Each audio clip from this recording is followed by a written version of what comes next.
Superfast cinema shots में आपका स्वागत है। आज हम आपको back to the outback movie के बारे में बताएंगे, जिसमें कुछ छोटे और बड़े जानवर इस जू में करतब दिखाते हैं। इस जू में सुंदर और खतरनाक दिखने वाले जानवर हैं। यहाँ जू के केबिन में हमें 4 जानवरों को दिखाया जाता है। फीमेल स्नेक, गिरगिट, केकड़ा और एक मकड़ी। कोई भी बच्चे और बड़े इन्हें पसंद नहीं करते। ये चारों इसी बारे में हमेशा बात करते रहते हैं कि हमें कोई पसंद क्यों नहीं करता। फिर हमें एक बहुत ही सुंदर कोआला को दिखाया जाता है, जो सभी का फेवरेट जानवर है। उसके आसपास कैमरे लगाए गए हैं और उसे 24 घंटे लाइव पर दिखाया जाता है। दुनिया भर के लोग उसे देखते रहते हैं और उसका नाम है प्रिटी बॉय। आज इन चारों का शो होने वाला है।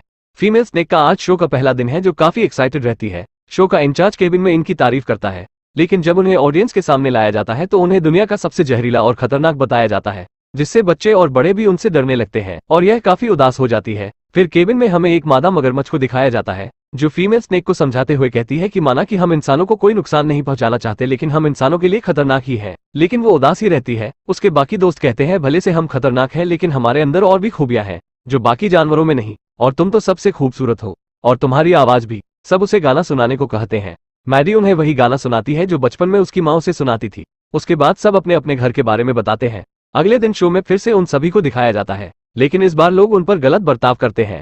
कोई उन्हें पसंद नहीं करता। यहाँ पर शो इंचार्ज का बेटा पानी में गिर जाता है। जैसे ही लोग उसे बचाने के लिए दौड़ते हैं कि देखते हैं एक बहुत ही बड़ी मगरमच्छ लड़के की तरफ बढ़ रही है। वो लोग ये समझते हैं कि मगरमच्छ बच्चे को खाने जा रही है। असल में वो मगरमच्छ उस बच्चे को बचाना चाहती है। वो लोग उसे पकड़ लेते हैं, लेकिन मगरमच्छ को लगता है वो बच्चा डूब रहा है, इसलिए वो झटके में आकर बच्चे को पानी से बाहर कर देती है। लेकिन लोगों को लगता है अगर हम बच्चे को ऊपर नहीं खींचते तो मगरमच्छ उसे खा जाती, और मादा मगरमच्छ को एक पिंजरे में डालकर किसी और जगह शिफ्ट करने ले जा रहे थे। मगरमच्छ बहुत उदास रहती है, क्योंकि वो मगरमच्छ वैसा नहीं कर रही थी जैसा ये लोग सोच रहे हैं। उसने तो कभी किसी इंसान को अब तक कोई नुकसान नहीं पहुंचाया था।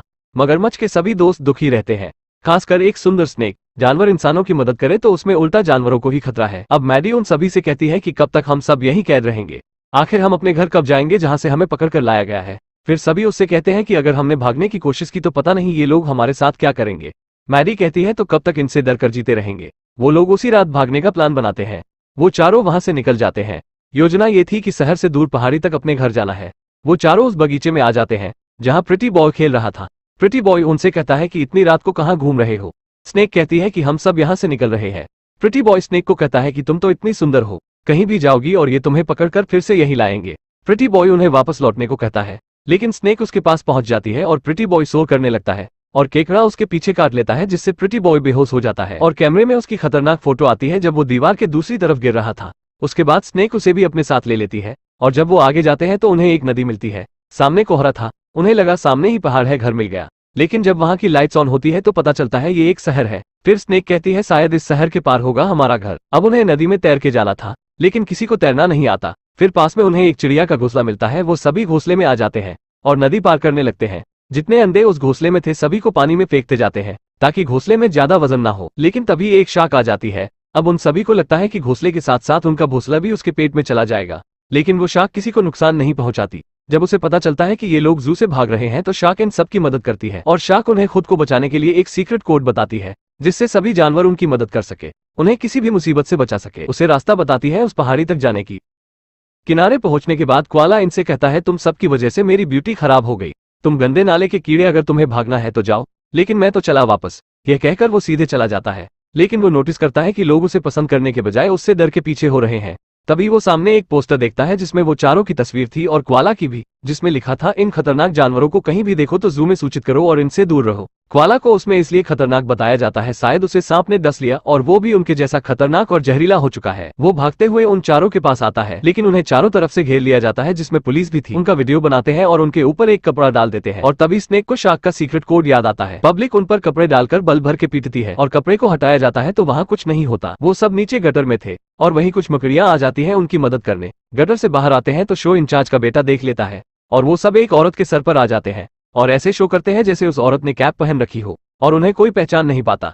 कोआला देखता है कि उसकी जगह किसी और को दे दिया गया है और बताया जाता है कि प्रिटी बॉय मर चुका है। वो ये सब देखकर गुस्सा होता है और उन चारों के साथ वो भी शामिल हो जाता है। कोआला बीच रोड पर था, उसे बचाने के लिए वो चारों आ जाते हैं और फिर से शो इंचार्ज का बेटा उन्हें देख लेता है। शो इंचार्ज उन पर बेहोशी का इंजेक्शन फायर करता है, लेकिन वो दूसरे आदमी को लग जाता है और वो पांचों एक चलती कार को पकड़कर निकल जाते हैं। वो कार एक स्कूल में रुकती है और वो पांचों स्कूल बस के ऊपर बैठ जाते हैं, लेकिन बाप बेटे अभी भी उनका पीछा नहीं छोड़ते। फिर से वो फायर करते हैं और क्वाला फिर से बेहोश हो जाता है और होश में आते ही कहता है मुझे जू में जाना है।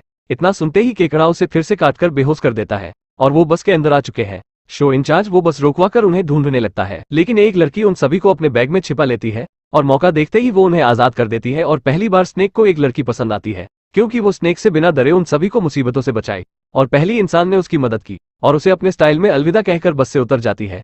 वो पांचों नीचे होते हैं और शो इंचार्ज और उसका बेटा भी नीचे पहुंच जाते हैं। स्नेक को पकड़कर वो इंजेक्शन देने ही वाले थे कि क्वाला वो कोड चिल्लाते हुए बोल देता है और उन्हें बचाने के लिए 3 बंदर आ जाते हैं और शो इंचार्ज को खूब पीटते हैं और वहां से दोनों बाप बेटे भाग जाते हैं। फिर वो बंदर उन्हें एक गुफा के पास ले जाते हैं और कहते हैं ये चमगादड़ तुम्हें आगे का रास्ता बताएंगे। चमगादड़ उन्हें आगे का रास्ता दिखाते हुए बता देते हैं और अब उन्हें घर जाने का रास्ता मिल जाता है। सफर में रात और दिन भी हो जाता है। वो एक जंगल में पहुंचते हैं जहां और भी क्वाला रहते हैं। प्रिटी बॉय उन क्वाला के साथ शामिल हो जाता है जैसे उसे उसका घर मिल गया हो। फिर यह आगे निकल जाते हैं। उधर शो इंचार्ज उन जानवरों को पकड़ने का ऑफर देते हुए मदद मांगता है शिकारियों से। सभी उन पांचों को पकड़ने के लिए चल देते हैं। वो उस पहाड़ तक पहुंच जाते हैं जहां से उन्हें ले जाया गया था और वो अपनी फैमिली के पास जाने की सोच ही रहे थे कि शो इंचार्ज उन्हें फिर से पकड़ लेता है और शीशे के डब्बे में रखकर अपने साथियों से कहता है हमारा सफर खत्म हुआ, चलो घर चले। और स्नेक बहुत उदास हो जाती है। शो इंचार्ज का बेटा ये सब देख रहा था और इंसानियत दिखाते हुए उन्हें गाड़ी से नीचे फेंक देता है। स्नेक और क्वाला आजाद हो चुके थे, लेकिन उसके बाकी दोस्त कैद में थे। स्नेक अपने दोस्तों को बचाने के लिए बाकी जानवरों से मदद मांगती है और क्वाला भी वहां आकर कहता है मेरी फैमिली ने मुझे लात मारकर भगा दिया क्योंकि उन्हें लगता है मैं उन जैसा नहीं रहा, लेकिन मेरी अब एक अलग फैमिली है और वो सब मुसीबत में है। लेकिन वहाँ उनकी कोई मदद नहीं करता और ये दोनों उन्हें बचाने के लिए निकल जाते हैं। उन्हें एक फायर डिपार्टमेंट की गाड़ी मिलती है और वो दोनों उसे लेकर अपने दोस्तों के पास पहुंच जाते हैं। सीढ़ी के जरिए स्नेक उन्हें बचाने जाती है, लेकिन शो इंचार्ज स्नेक पर उसी इंजेक्शन से फायर करने लगता है। केकड़ा जोर से चिल्लाता है तो वो ग्लास टूट जाता है और स्नेक के साथ वो सभी एक बाइक पर आ जाते हैं। शो इंचार्ज का बेटा ये सब करने से मना करता है, लेकिन शो इंचार्ज उसकी एक भी नहीं सुनता और मिसाइल छोड़ता है और वहां के सभी जानवर एक साथ होकर उन शिकारियों पर हमला कर देते हैं, क्योंकि वो सब एक परिवार है। उन्हें बचाने के लिए अपनी जान देकर नहीं बल्कि मजे लेकर लड़ते हैं। एक बड़ा पत्थर उनकी गाड़ी पर गिरने ही वाला होता है कि उनके बीच सीढ़ी आ जाती है। शो इंचार्ज जल्दी से फायर ब्रिगेड की गाड़ी में आकर ब्रेक मारता है क्योंकि सामने खाई थी और एक बड़ा पत्थर उस ट्रक में लगता है और ट्रक खाई में गिर जाता है, लेकिन उसकी सीढ़ी बच जाती है जिससे शो इंचार्ज का बेटा खाई की तरफ लटका हुआ होता है। अगर शो इंचार्ज अपनी जगह से हटा तो उसका बेटा खाई में गिर जाएगा।